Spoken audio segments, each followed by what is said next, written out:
You're listening to KSG Podcast. This is a short, crisp, concise, exam oriented, edited editorial for civil services aspirants. In this podcast, we are going to talk about what is the Agile Framework. Source for the content is N. Madhavan's article for the business line.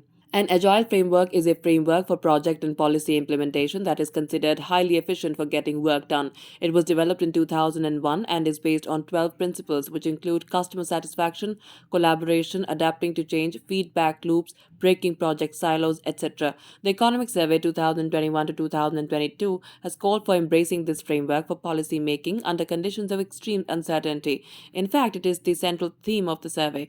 It has said this framework is based on feedback loops, real time monitoring of actual outcomes, flexible responses, safety net buffers, and so on. It also adds that this framework was behind India's informed response to the COVID 19 shock.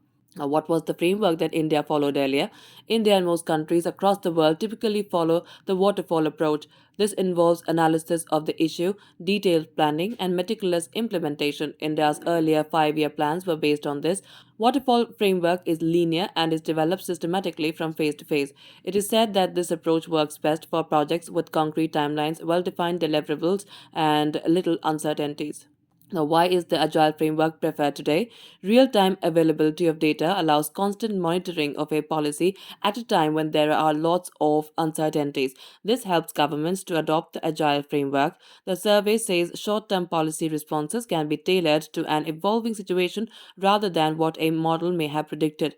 Now, is the Agile framework economical to implement? Yes, that is the case when it comes to project management. According to some studies, projects implemented through Agile Framework are 4 times cheaper than a similar project implemented through Waterfall Strategy.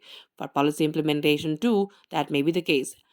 That's it for this podcast. Thank you so much for listening. To join KSG India courses and to crack the ICE exam, visit ksgindia.com.